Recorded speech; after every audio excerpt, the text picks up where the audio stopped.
যোৱাকালি ৰাতি 9টা বজাত বিজিয়াত কলনীত মাৰ্ডাৰ এটা হৈছিলে।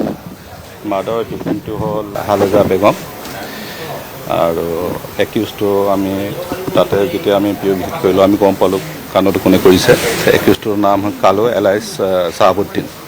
তো কালুৰ লগত যিটো ভিক্টিম হালেজা বেগম তেওঁলোকৰ অবৈধ সম্পৰ্ক আছিলে আৰু তেওঁলোকৰ সেই যোৱা 2 বছৰৰ পৰা তেনেকুৱা কাজিয়া পেচাল কিবা কিবি হৈ থাকে। যোৱাকালি 9টা বজাত কালু এলাইছ চাহাবুদ্দিন তাতে গ'ল, তাতে চুৰি দি তাতে চোতালতে ডিঙিটো কাটি পেলাই তাৰ পৰা পলায়ন কৰিলে। আৰু কালু গোটেই ৰাতি পলাতক অৱস্থাত আছিলে, আমি বিচাৰিও আছিলোঁ। আৰু ৰাতিপুৱা নলবাৰীত মুকলমুৱা থানা আণ্ডাৰত আদাবাৰী বুলি আউটপোষ্ট আছে, তাতে চাৰেণ্ডাৰ কৰিলে। তাৰ পৰা নলবাৰী SP বাইদেউ ডাঙৰীয়ালৈ ফোন কৰিলে, আমি লগে লগে পাৰ্টি পঠাই পেলাই লৈ আনিলোঁ। আৰু গোটেই বস্তু আমি চালি জাৰি চাই আছোঁ, তদন্ত কৰিছোঁ। যিখিনি প্ৰচিডিউৰ আছে আমি গোটেইটো আমি কৰিলোঁ। CID team, forensic team use কৰি পেলাই গোটেই তদন্ত কৰিলে আৰু কনফেছো কৰিছে সি নিজে কৰিছে বুলি।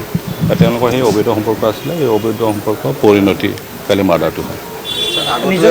সন্মুখতে মৰা বুলি কৈছে। হয়, তাতে মানুহ আছিলে, তাতে গিৰিয়েকো তাতেই আছিলে, ঘৰৰ ভিতৰত গিৰিয়েক আছিলে কমল খান। আৰু সেই গোটেই ঘটনাটো সেই কাৰ্পেণ্টাৰ হয়, তাতে বিজিয়াতৰ কলনীতে থাকে। আৰু সেই একিউজ ফেমিলি আৰু ভিক্টিম ফেমিলি দুয়োটাই সেই কোকৰাঝাৰ অঞ্চলৰ হয়, কোকৰাঝাৰ জিলাৰ।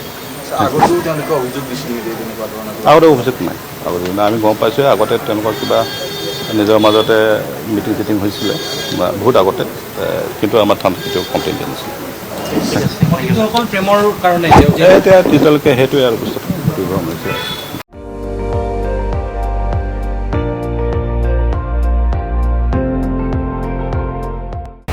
আপুনি চাই আছে ND24, সৰ্বশ্ৰেষ্ঠ নহয় সৰ্বোত্তমৰ দৌৰ।